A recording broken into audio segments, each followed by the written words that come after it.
Oh my goodness. Let's see. Okay.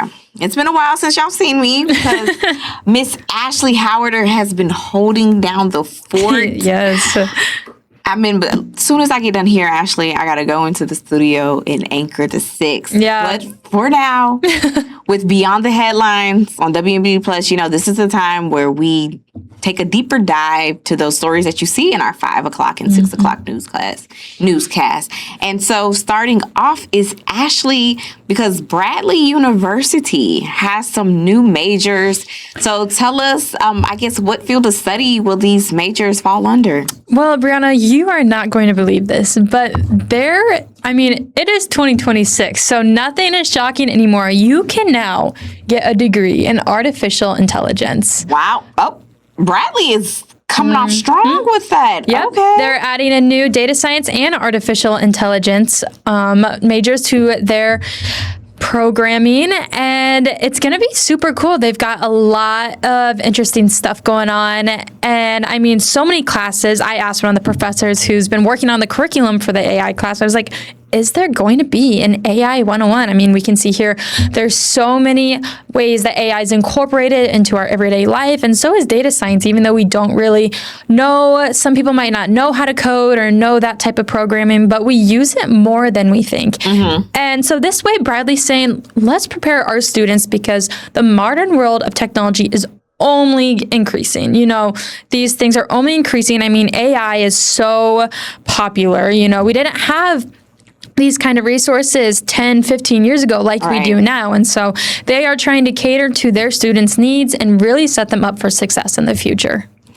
I think that is amazing for Bradley. Yes. I think it's important that with AI or technology in general as it advances, that there are courses in that so people can know how to utilize things the right way, an effective way. Also, because this is so forward and progressive, and I know Bradley in the past has had some decline with student enrollment, I'm thinking in the long run this will pay off for them as far as their enrollment. Yeah, I would have to agree. Also because artificial intelligence, I've really never heard of that being a major.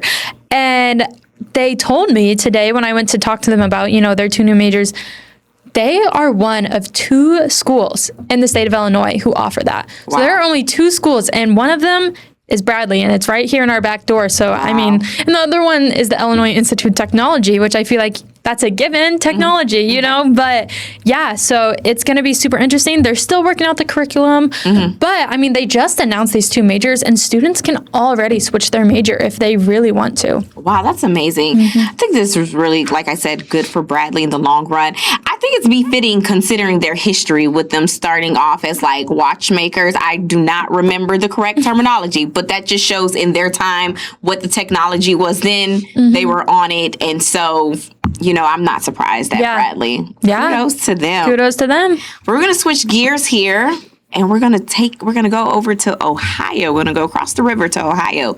The world's largest annual gathering of twins wrapped up this weekend. Look at that. Wow. Twins from all over the country and even the world gathered in Twinsburg, Ohio, for the 51st Twin Days Festival. Wow. What started as a modest celebration now welcomes more than 2,000 sets of twins each year, so that's more than 4,000 people. What? This year's grand marshals were a pair of 16-year-old twins who live in, get this, Twinsburg. Wow. Actually live in Twinsburg. I can't lie. I think that would creep me out a bit. Really? It's so cool. You do have twin sisters. I forget that. It's so cool.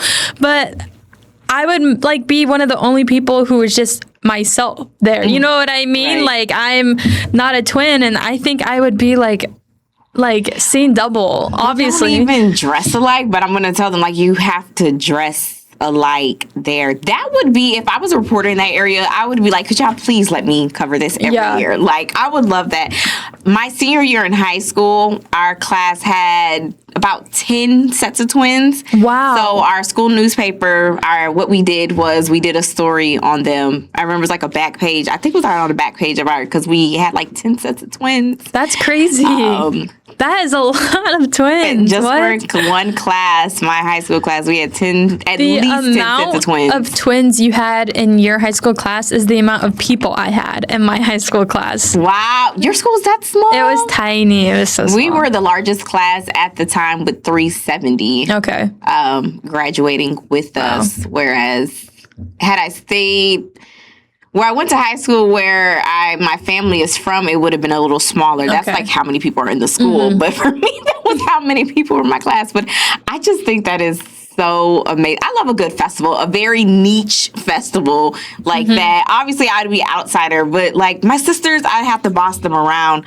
I mean, I wouldn't have to, but I'm like, send me pictures, do this, and they'll be like, you should just come. So I'd be like third wheeling them, but I would think that they should so go. Cool. So oh my gosh, is that where all that maps where they were all like coming from? I think so. Wow, that's cool. You know what? Because we did this shout out for my sisters, right? And so that means that that's what we're gonna have to do. I know we said the cruise thing, but we're gonna have to implement that because they're turning 30 next year. Yes, so the Twin Festival. So we're gonna say, hey, it's y'all 30th birthday. Could y'all just please do this? Yes. If I pay for it, they'll probably do it. So let me save my money now. There you go. Save it up. There you go. All right. Well, when we return, we will introduce you to this week's CI Hero. We'll be back.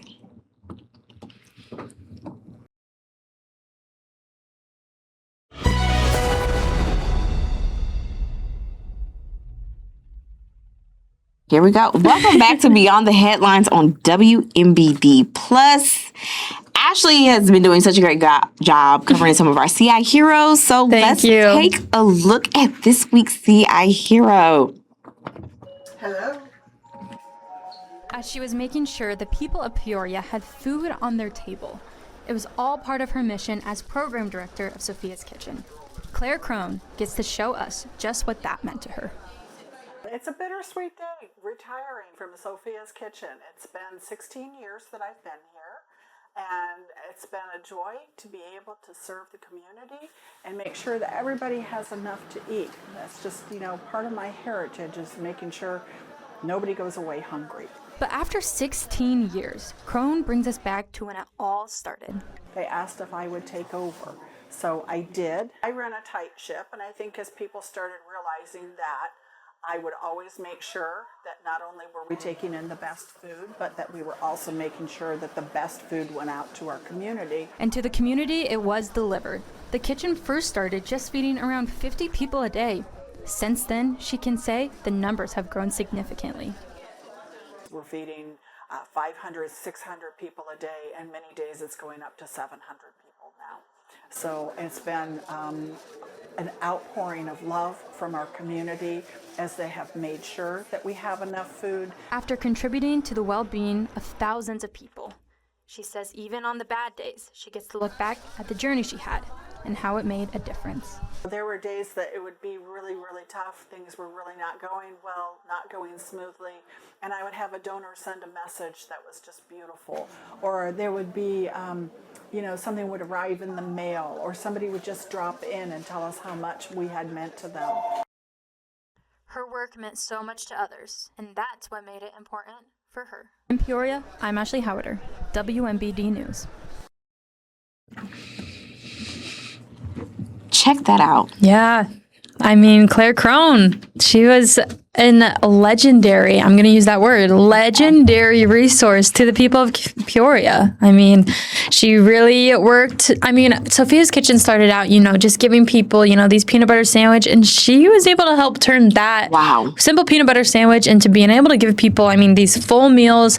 They kind of do like the way I see it, like a grocery run, they've got like toiletries, stuff you need, stuff like that. And food, dry food, fresh food, cold food, everything like that. And so she really helped with that. And it's, she's retiring. She had been there 16 years, and it's really cool to see, just the kind of impact someone's, her day-to-day life meant to someone. All right. Well, Ashley, thank you for sharing Claire's beautiful story. And Miss Claire, happy retirement to you. Yes, Miss Claire. Now we're going to go back to Ohio for this one, okay? Check this out. An Ohio couple ditching the typical wedding venues and getting married underneath the golden arch of McDonald's. I saw this on TikTok, actually. Really? Yeah. Uh-huh. Jamie and George Calicote traded in their work uniforms for wedding attire inside the McDonald's on Thornton Street in Akron. They both work there and say their coworkers have become like family. In fact, it was their boss who first jokingly suggested they have their wedding at the restaurant. Their love story started at Cedar Point, where they met last summer and then got engaged, also at Cedar Point months later. Wow. I mean, I'm so glad we have clarity on that because I had no idea that they'd worked there. Mm-hmm. And so at first I was like, oh my goodness, getting married to McDonald's. But now that they work there, that makes more sense to I've me. seen that before where people have done things where they work there, they've met. There's a grocery store called Harvey's in the South. People have done that.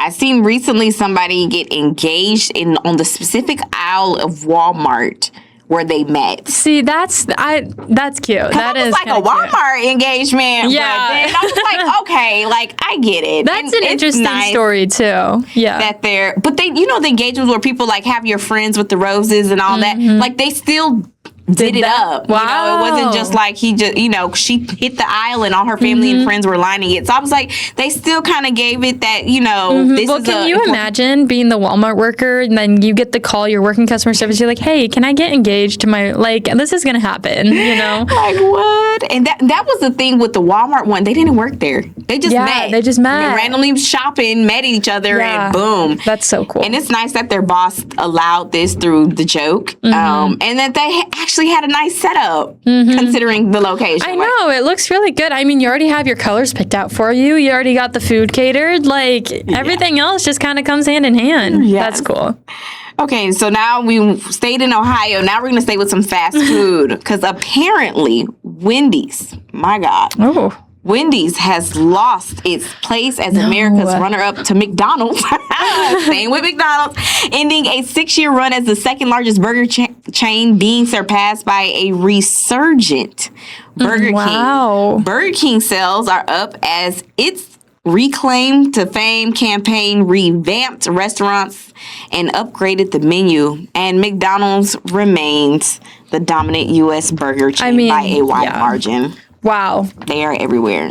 I mean, that's Burger King. I remember them, I remember seeing that online and how they were totally revamping. Kind of reminded me of Pizza Hut and they're, revamping. Right. I mean, that's the thing some of these fast food restaurants got to do that have been around a while. I'm waiting for Subway's. Revamp. Their revamp is they're actually going back to their old ways. Right. And that has been what I've been saying. Yeah. That's what made you famous. Exactly. Keep it. Bring back the $5 footlongs. Why are footlongs $12 now?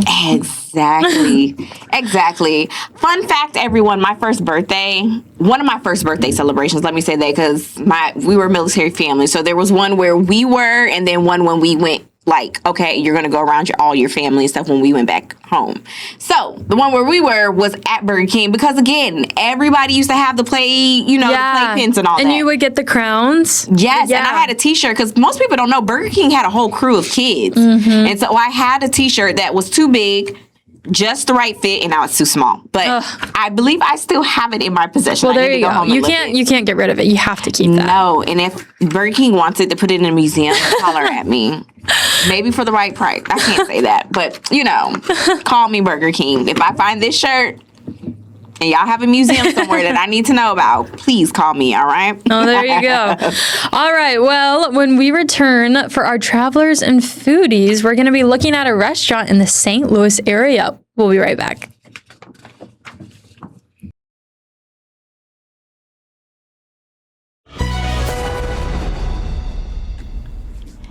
Welcome back to Beyond the Headlines. The Village Barn restaurant has been a mainstay in West St. Louis County, Missouri for decades, from legendary wings and burgers to its distillery. Ty Hopkins stopped by the neighborhood pub to see what makes it so special to the St. Louis area and why people keep coming back. The atmosphere, the vibe, it's just always positive. I mean, you see people here almost every time you're here, and it's great. The Village Bar has been a popular destination in De Pere on Manchester since it was established in 1948. Owner Mark Disper bought it in 2016 with the goal of keeping the same charm and nostalgia it had for more than 50 years. Bar's been around since 1872. The building's been here that long also. It was the original stagecoach stop on Route 66 going west. On the walls, you'll see signed pictures from local politicians, along with framed jerseys of St. Louis sports greats and unique authentic memorabilia you will not see anywhere else. Everybody has a story here, from their grandparents to their siblings to sporting events, and that's why we want to preserve the heritage here. So all these are memories and memorabilia from different times and different places here in De Pere. Over the years, it's grown, and its commitment to quality food and customer service keeps people coming back. Disper says keeping the essence of the original bar preserved is important to the community and travelers who come from all over the country. I mean, it's everybody's place, and when you come in, it's like everyone feels comfortable here. The food is exceptional, the quality. We focus on quality products. Everything's made from scratch every day, so we make it a little different than everybody else. Our onion rings, our cheeseburgers are second to none, so I'll put them up against anybody. The wings are the best. Trashed. The regulars we spoke with agree. Favorite item is probably the chicken wings is probably number one. Trashed wings. I like the onion rings. I like the cheeseburgers. 3 favorites. Mostly their burgers. They're my favorite in town. Honestly, I think it's the grill that's been here forever. And it's just, I don't know, it flavors it so great, but it's perfect every time. How about an in-house drink to go with your food? Disper says 1879 Distillery is housed in a beautifully kept barn carrying on the German heritage of distilling in West St. Louis County. Inside, they distill bourbon, vodka, and flavored vodkas. Since we asked about the food, we had to ask about the liquor. I do really enjoy their Red Barn vodka, preferably grape. Three Sisters White Lightning, made here. Rye whiskey, made here, and the grape vodka. As the celebration of Route 66 continues, make sure you make time to grab a bite at the Village Bar. The culture, the environment, everyone's smiling, everyone's happy, everyone's talking to one another, getting to know each other. It's a great establishment. It's a tried and true place that always stays the same. Just a great place. If you haven't been here yet, stop on by.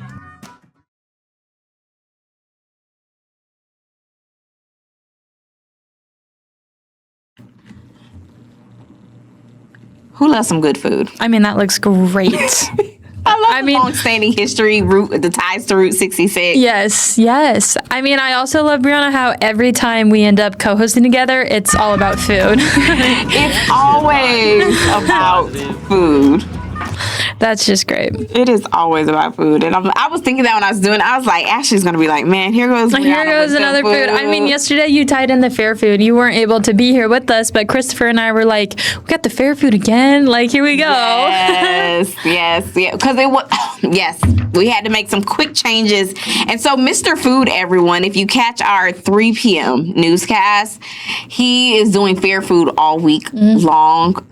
So making those fair treats, if you can't go, if it's too hot for you or something like that, you can make something right at home. Mm-hmm. Yesterday was the root beer corn dogs. Christopher and I were talking about how amazing those looked. Are you kidding me? Because the title was like root beer corn dogs, but when he explained it, I was like, oh. That must be good. It reminded me of like the breakfast corn dogs, and you have maple syrup and stuff like that, but this one would be more of like a vanilla-y, you know, hint. I was just like, I would try that. Again, fair food, anything goes. I'm not trying to stick with the usual. Like, you have your staples. Right. But fair, I feel like the fair is when you should try new food. No, and if like you were to tell me like that you were to have like deep fried like whatever at the fair, I'd be like, oh, I wouldn't bat an eye. Like it could be like, but if you're doing that on a regular Tuesday, deep fried pizza, and I'd be like, okay, yeah, fair food. You know, fair food. I feel like that about bowling alleys. I don't like bowling alleys that have.